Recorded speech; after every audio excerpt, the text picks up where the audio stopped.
हाय दोस्तों, आज मैं लेके आया हूँ आपके लिए ए से लेके जेड तक का शॉर्ट की, जो कंप्यूटर कीबोर्ड का बेस शॉर्ट की होता है ए से लेके जेड तक का। तो वो लेके आया हूँ आज मैं आपके लिए। तो चलिए शुरुआत करते हैं। तो सबसे पहले हम बात करते हैं कि कंट्रोल के साथ ए से लेके जेड तक हम क्या प्रेस करेंगे तो क्या चीज़ आएगा और कौन से सॉफ्टवेयर में ये काम करता है। तो मैं नॉर्मली MS ऑफिस की बात करता हूँ, यानी कि वर्ड की बात करता हूँ। ठीक है, अगर मैं ये वर्ड की बात करता हूँ तो आप नॉर्मली जानते हैं कि कंट्रोल ए से ऑल सिलेक्ट होता है। फिर भी मैं आपको डिटेल में बताना चाहता हूँ कि कंट्रोल ए से लेके एंड जेड तक क्या क्या हम यूज़ कर सकते हैं। तो चलिए शुरुआत करते हैं। तो सबसे पहले यहाँ पे कुछ सिलेक्ट करने के लिए कुछ कंटेंट होना चाहिए। तो यहाँ पे मैं रैंड करके यहाँ पे कुछ कंटेंट ले आता हूँ। यहाँ पे ये मैंने ले आया। अब बात करते हैं कंट्रोल ए से क्या होता है। कंट्रोल ए से ऑल सिलेक्ट होता है। जैसे हम यहाँ पे सिलेक्ट करते हैं तो नॉर्मली हम ऐसे सिलेक्ट नहीं करना चाहते तो हम कंट्रोल ए से जितने भी टेक्स्ट होते हैं और ऑटोमेटिकली सिलेक्ट हो जाएगा। कंट्रोल ए से सिलेक्ट हो जाएगा। अगर हमें इसे बोल्ड करना है तो उसके लिए कंट्रोल बी करेंगे। कंट्रोल ए से ऑल सिलेक्ट, कंट्रोल बी से बोल्ड। यहाँ पे ये ऑप्शन है जो कंट्रोल बी से होता है बोल्ड। ठीक है, देखिए ये बोल्ड हो गया। एंड जो कंट्रोल सी से होता है कॉपी होता है। हमने इसको कॉपी कर लिया और हमें इस यहाँ पे पेस्ट करना है तो कंट्रोल बी से हम पेस्ट कर सकते हैं। यानी कंट्रोल सी से कॉपी होता है। ठीक है, एंड कंट्रोल डी से क्या होता है। कंट्रोल डी प्रेस करते ही हमारे पास जो फॉन्ट का ऑप्शन होता है, जैसे हम अगर यहाँ पे फॉन्ट की बात करूँ तो यहाँ पे हम क्लिक करते हैं तो ये कंट्रोल डी से ऑटोमेटिकली हमारे पास आता है। जैसे यहाँ पे हमने कंट्रोल डी दबाया तो ये ऑप्शन आ गया। हम यहाँ से फॉन्ट चेंज कर सकते हैं, font style, size, automatic colour, यहाँ पे अंडरलाइन, ये देखिए अंडरलाइन है। यहाँ पे कुछ इफेक्ट है, यहाँ पे प्रीव्यू देखने को मिलता है। यहाँ पे टेक्स्ट इफेक्ट भी है और यहाँ पे एज अ डिफ़ॉल्ट सेट कर सकते हैं कि ये होना चाहिए। तो ये होता है कंट्रोल डी। अगर नेक्स्ट की बात करूँ ई, कंट्रोल ई से क्या होता है। कंट्रोल ई से अलाइनमेंट होता है। जैसे यहाँ पे मैं कंट्रोल ई दबाता हूँ तो यहाँ पे वैसे यहाँ पे अलाइनमेंट में सेंटर में आ गया। अगर मैं यहाँ पे इतना सिलेक्ट करके कंट्रोल ई करता हूँ तो ये हमारा अलाइनमेंट पे आ गया। कंट्रोल ई से यहाँ अलाइनमेंट, यानी कि ये जो ऑप्शन होता है पैराग्राफ के अंदर सेंटर, अलाइनमेंट सेंटर हो गया है। ठीक है, अब हम बात करते हैं कंट्रोल एफ। कंट्रोल एफ से क्या होता है। कंट्रोल एफ से हम नॉर्मली फाइंड कर सकते हैं। जैसे यहाँ पे कंट्रोल एफ दबाते हैं तो यहाँ पे नेविगेशन आ गया। यहाँ पे रिजल्ट में फाइंड, पेज, एंडिंग, तो कंट्रोल एफ से हम फाइंड कर सकते हैं। एंड नेक्स्ट है कंट्रोल जी से हम कोई सा भी पेज पे जा सकते हैं।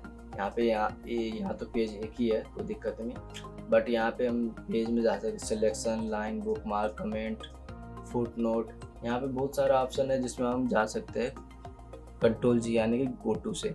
एंड यहाँ पे बगल में रिप्लेस का भी ऑप्शन मिलता है, फाइंड का भी ऑप्शन मिलता है। नेक्स्ट है कंट्रोल एच।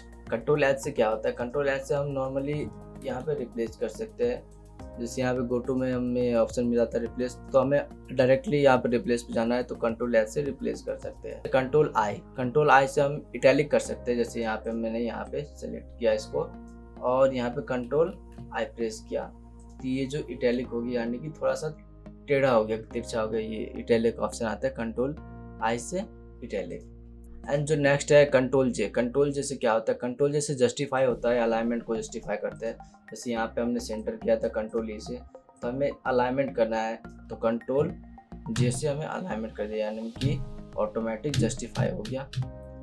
ये जस्टिफाई होता है, ये कंट्रोल जे से जस्टिफाई होता है। ठीक है, control J justify.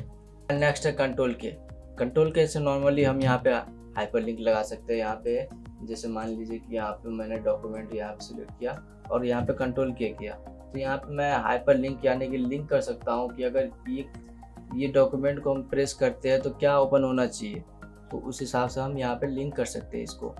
And next है कंट्रोल एल से हम जैसे इसमें हम अलाइनमेंट कर सकते हैं, यानी कि कंट्रोल एल से लेफ़्ट अलाइन कर सकते हैं। जैसे यहाँ पे मैंने सेलेक्ट किया, कंट्रोल एल प्रेस करके और यहाँ पे लेफ़्ट से अलाइनमेंट हो गया।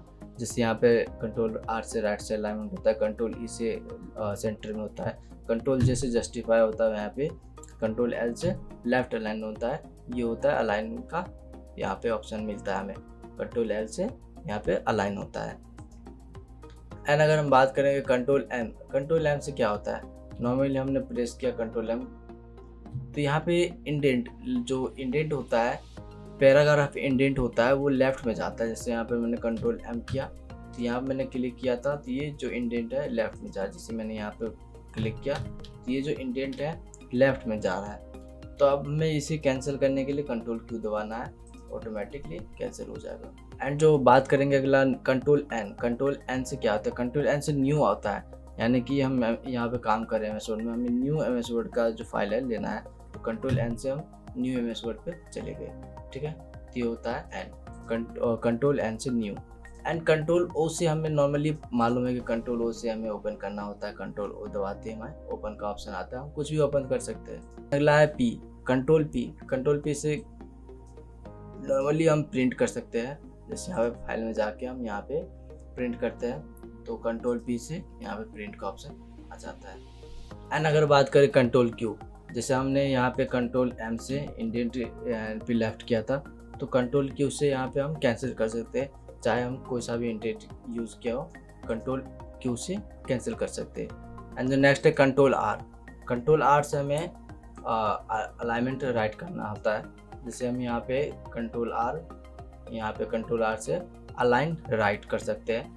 जैसे यहाँ पे मैंने कंट्रोल आर दबाया, अलाइन राइट कर सकते हैं इससे। एंड जो नेक्स्ट है कंट्रोल एस से जैसे नॉर्मली हम सब में सेव करते हैं तो कंट्रोल एस से सेव कर सकते हैं। यहाँ पे कंट्रोल एस प्रेस करते हैं, यहाँ पे सेव का ऑप्शन, क्योंकि यहाँ पे मैंने इसको सेव नहीं किया था पहले ही, तो यहाँ पे सेव एज का ऑप्शन आ रहा है। अगर मैं इसको सेव कर देता तो ऑटोमेटिकली उसके बाद कंट्रोल एस से कुछ नहीं होता, जो हम यहाँ पे एक्स्ट्रा वर्ड लिखते हैं उसको सेव कर देता है।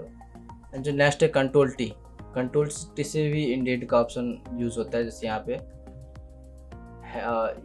मैंने ये क्लिक किया स्टाइल पे और यहाँ पे कंट्रोल टी दबाता है, तो यहाँ पे जो एक लाइन है उस लाइन के जो नीचे वाला सेंटेंस होता है वो ऑटोमेटिकली इंडेंट लेफ्ट होने लगता है, देखिए। और यहाँ पे कंट्रोल क्यू से हम कैंसिल कर सकते हैं। एंड जो नेक्स्ट की बात करूँ तो कंट्रोल यू से हम अंडरलाइन यहाँ पे सेट कर सकते हैं। जैसे यहाँ पे अंडरलाइन का ऑप्शन है तो इसको हम कंट्रोल यू से अंडरलाइन कर सकते हैं। एंड नेक्स्ट है कंट्रोल वी, जैसा कि मैंने शुरुआत में ही बताया था, कंट्रोल सी से कॉपी होता है, कंट्रोल वी से पेस्ट होता है। जैसे यहाँ पे मैंने ये कंट्रोल कॉपी किया और यहाँ पे मैंने कंट्रोल वी पेस्ट कर दिया। एंड अगर बात करूँ कंट्रोल डब्ल्यू से क्या होता है, कंट्रोल डब्ल्यू से नॉर्मली क्लोज करते हैं, किसी भी फाइल को क्लोज करते हैं, चाहे वो जेपीजी में ओपन हुआ कोई फाइल हो, चाहे वो किसी भी सॉफ्टवेयर, ज़्यादातर में कंट्रोल डब्ल्यू से क्लोज ही होते हैं। चाहे वो गूगल क्रोम पे हम ब्राउज़र चला रहे हो, कंट्रोल डब्ल्यू से क्लोज ही होता है। एंड नेक्स्ट है एक्स, कंट्रोल एक्स से क्या होता है, कंट्रोल एक्स से हम कट कर सकते हैं। जैसे यहाँ पे मैंने कॉपी किया था तो कॉपी से क्या होता है कि यहाँ का चीज़ मैंने कॉपी कर लिया तो उसको बार बार मैं पेस्ट कर सकता हूँ, बट अगर कंट्रोल एक्स से मैंने कंट्रोल एक्स कट कर लिया तो यहाँ से ये हट गया और इसको मैं कंट्रोल वी से पेस्ट कर सकता हूँ, तो ये होता है कंट्रोल एक्स से कट। एंड नेक्स्ट है कंट्रोल वाई से क्या होता है, कंट्रोल वाई से हमें रीडो करना होता है। जैसे हमने यहाँ पे कुछ इस पेज पे आ गए, यहाँ पे मैं यहाँ पे लिखता हूँ गोपाल कुमार। अब हमें कंट्रोल जेड से अंडो कर दिया, कंट्रोल जेड से हमने अंडो कर दिया, जो पहले था वो आ गया, बट हमें रीडो करना है तो हम एक स्टेप आगे गए, ये रहा रीडो, कंट्रोल जेड से अंडो। तो दोस्तों ये होता है कंट्रोल ए से लेकर कंट्रोल जेड तक का शॉर्ट की 26 शॉर्ट की। तो आई होप कि आपको अच्छा लगा हो और आपकी जो स्टडी है उसमें आपको हेल्प मिला हो। तो अगर आपको हेल्प मिला होगा तो सब्सक्राइब कर दीजिएगा, लाइक शेयर कर दीजिएगा। अगर किसी चीज़ की दिक्कत हो तो कमेंट कर दीजिएगा, मैं आपके कमेंट का रिप्लाई ज़रूर दूंगा। तब तक के लिए धन्यवाद। जय हिंद, जय भारत।